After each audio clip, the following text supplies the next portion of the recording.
Hi friends, డిఎస్సికి సన్నద్ధులవుతున్న SGT SA వాళ్ళకి విద్యా దృక్పథాలకి సంబంధించి ఇంపార్టెంట్ బిట్స్ చూస్తున్నాం. ఇప్పుడు పర్స్పెక్టివ్స్ ఇన్ ఎడ్యుకేషన్, వీటికి సంబంధించి ఇంపార్టెంట్ బిట్స్ ఫ్రెండ్స్. ఇప్పటి వరకు మీరు నా ఛానల్ని సబ్స్క్రైబ్ చేసుకున్నట్లయితే లైక్ చేసి షేర్ చేసి సబ్స్క్రైబ్ చేసుకోండి ఫ్రెండ్స్. మరిన్ని వీడియోస్ మీకు అందిస్తాను.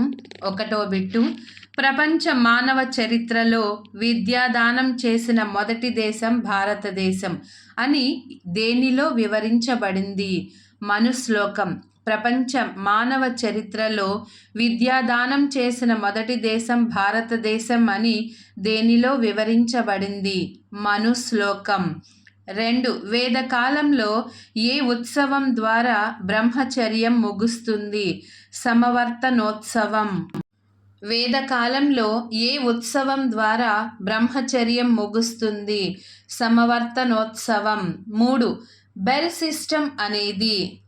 సిస్టమ్ అనేది వేదకాల విద్య.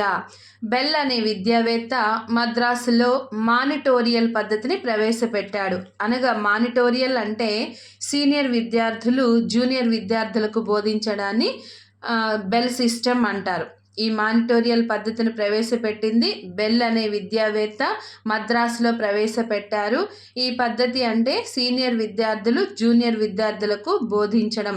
దీన్ని మనం బెల్ సిస్టమ్ అంటాము. 4. మాధ్యమిక దశలో SUPWను వారికి 3 గంటల నుండి 6 గంటలు కేటాయించాలి అని సిఫార్సు చేసిన కమిటీ ఈశ్వరీభాయ్ పటేల్ కమిటీ. మాధ్యమిక దశలో SUPW వారికి 3 గంటల నుండి 6 గంటలు కేటాయించాలి అని సిఫార్సు చేసిన committee Ishwaribhai Patel committee.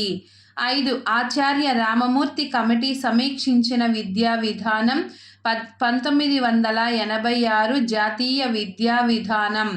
Acharya Ramamurthy committee సమీక్షించిన విద్యా విధానం 1986 జాతీయ విద్యా విధానం.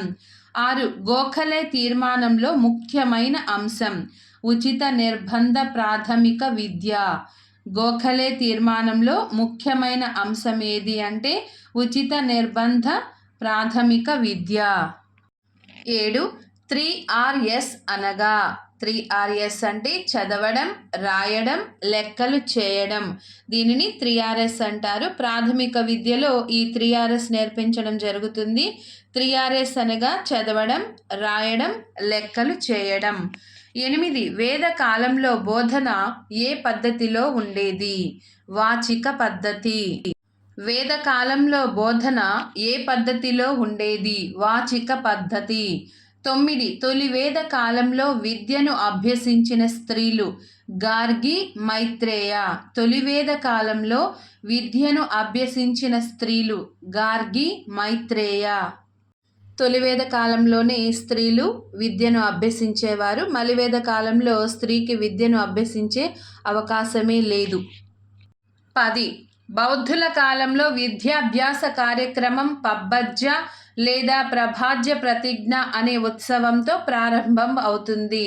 బౌద్ధుల కాలంలో విద్యాభ్యాస కార్యక్రమం పబ్బజ్జ లేదా ప్రభాజ్య ప్రతిజ్ఞ అనే ఉత్సవంతో ప్రారంభం అవుతుంది. పబ్బజ్జ కార్యక్రమం పూర్తయి శిష్యరికం తీసుకున్న విద్యార్థులను సమనేరులు అంటారు. సమనేరులు పబ్బజ్జ సమయంలో శిశువుచే ఒక శ్లోకం చదివిస్తారు. అది బుద్ధం శరణం గచ్ఛామి, ధర్మం శరణం గచ్ఛామి, సంఘం శరణం గచ్ఛామి. ఈ పబ్బజ్జ సమయంలో ఎవరైతే తీసుకుంటున్న ఆ శిశువుచే ఈ శ్లోకం చదివిస్తారనమాట. 11. చైనా యాత్రికుడు హుయాన్సాంగ్ నలంద విశ్వవిద్యాలయంలో దాదాపు 5 సంవత్సరాలు అభ్యసించినాడు. చైనా యాత్రికుడు హుయాన్సాంగ్ నలంద విశ్వవిద్యాలయంలో దాదాపు 5 సంవత్సరాలు అభ్యసించినాడు. నలంద విశ్వవిద్యాలయంలో 15 మంది ఆచార్యులు, 8,500 మంది విద్యార్థులు ఉండేవారు. నలంద విశ్వవిద్యాలయంలో 1,500 మంది ఆచార్యులు, 8,500 మంది విద్యార్థులు ఉండేవారు. 12. మక్తబ్ అనే పదం కుతుబ్ అనే అరబిక్ పదము నుండి ఆవిర్భవించింది. మక్తబ్ అనే పదం ఖుతుబ్ అనే అరబిక్ పదం నుండి ఆవిర్భవించింది.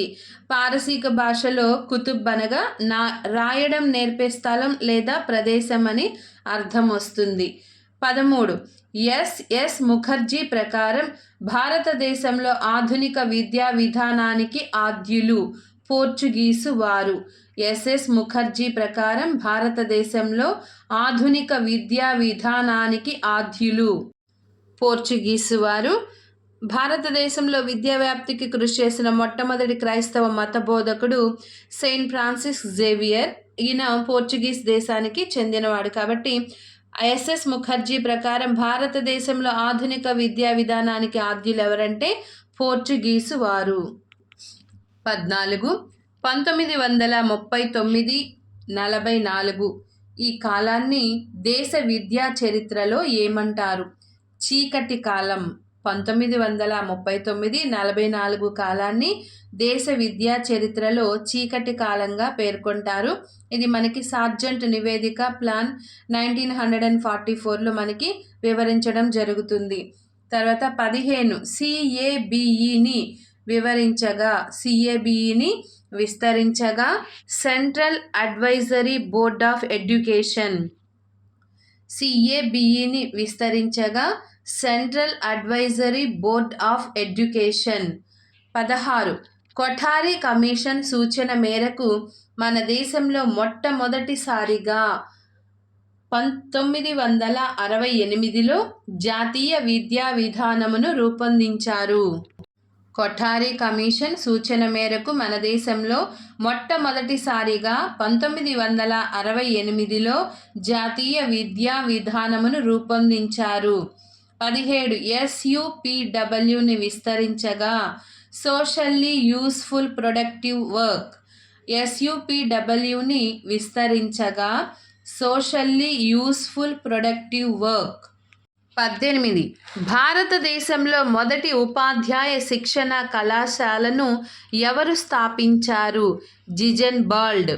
భారతదేశంలో మొదటి ఉపాధ్యాయ శిక్షణ కళాశాలను ఎవరు స్థాపించారు? Ziegenbalg. 19 grant in aid పద్ధతి ద్వారా విద్యాలయాలు ఏర్పాటు చేసుకోవచ్చని సూచించిన committee. Wood's dispatch. Grant in aid పద్ధతి ద్వారా విద్యాలయాలు ఏర్పాటు చేసుకోవచ్చని సూచించిన committee Wood's dispatch. 20 learning by doing సూత్రంపై ఆధారపడిన విద్యా పద్ధతి. అనియత విద్య. లెర్నింగ్ బై డూయింగ్ సూత్రంపై ఆధారపడిన విద్యా పద్ధతి అనియత విద్య. 21 పుస్తకాలలో తప్పులు లేకుండా నాణ్యమైన పుస్తకాల ముద్రణ కోసం టెక్స్ట్ బుక్ కమిటీలను నియమించాలని పేర్కొన్న కమిషన్ సెకండరీ కమిషన్ 1952-53. పుస్తకాలలో తప్పులు లేకుండా నాణ్యమైన పుస్తకాల ముద్రణ కోసం టెక్స్ట్ బుక్ కమిటీలను నియమించాలని పేర్కొన్న కమిషన్ సెకండరీ విద్యా కమిషన్ 1952-53. ఈ కమిషన్ని మనం మాధ్యమిక విద్యా కమిషన్ అంటాము, లేకపోతే లక్ష్మణస్వామి మొదలియార్ కమిషన్ అని కూడా అంటాము. 1952 సంవత్సరంలో సెకండరీ విద్యలో మార్పులను తీసుకురావడానికి ఆనాటి మద్రాస్ యూనివర్సిటీ యొక్క వైస్ ఛాన్సలర్ అయిన డాక్టర్ లక్ష్మణస్వామి మొదలియార్ అధ్యక్షతన ఈ కమిటీని నియమించారు. 22 మన విద్యా యంత్రాంగంలో సెకండరీ విద్య మిక్కిలి బలహీనంగా ఉన్నది కావున దీనిని వెంటనే సంస్కరించాలి, లేనట్లయితే విశ్వవిద్యాలయ విద్యను బలోపేతం చేయలేమని ఏ కమిటీ సూచించింది? సర్వేపల్లి రాధాకృష్ణన్ కమిటీ. మన విద్యా యంత్రాంగంలో సెకండరీ విద్య మిక్కిలి బలహీనంగా ఉన్నది కావున దీనిని వెంటనే సంస్కరించాలి, లేనట్లయితే విశ్వవిద్యాలయ విద్యను బలోపేతం చేయలేమని ఏ కమిటీ సూచించింది? సర్వేపల్లి రాధాకృష్ణన్. 23 1985 జనవరి 5న పాఠశాలలకు వెళ్లే వయసున్న పిల్లలు 21వ శతాబ్దపు సవాళ్లను ఎదుర్కొనేటట్లు విద్యా వ్యవస్థ ఉండాలని సూచన చేసింది ఎవరు? అప్పటి భారత ప్రధాని శ్రీ రాజీవ్ గాంధీ. 1985 జనవరి 5న పాఠశాలలకు వెళ్లే వయసున్న పిల్లలు 21వ శతాబ్దపు సవాళ్లను ఎదుర్కొనేటట్లు విద్యా వ్యవస్థ ఉండాలని సూచన చేసింది ఎవరు? అప్పటి భారత ప్రధాని శ్రీ రాజీవ్ గాంధీ. 24 రాజ్యాంగంలోని ఆర్టికల్ 45 స్ఫూర్తితో విద్యా విధానాలను రూపొందించిన కమిటీ. ఆచార్య రామమూర్తి కమిటీ 1990 సంవత్సరం. రాజ్యాంగంలోని ఆర్టికల్ 45 స్ఫూర్తితో విద్యా విధానాలను రూపొందించిన committee. Acharya Ramamurthy committee 1990. 25 APPEP ఎపెప్ను విస్తరించగా Andhra Pradesh primary education programme. APPEP విస్తరించగా ఆంధ్రప్రదేశ్ ప్రైమరీ ఎడ్యుకేషన్ ప్రోగ్రామ్. 26 డిపిఈపిను ఏ సంవత్సరంలో ఉమ్మడి ఆంధ్రప్రదేశ్లోని 5 జిల్లాల్లో ప్రారంభించారు? 1996. డిపిఈపిను ఏ సంవత్సరంలో ఉమ్మడి ఆంధ్రప్రదేశ్లోని 5 జిల్లాల్లో ప్రారంభించారు? 1996.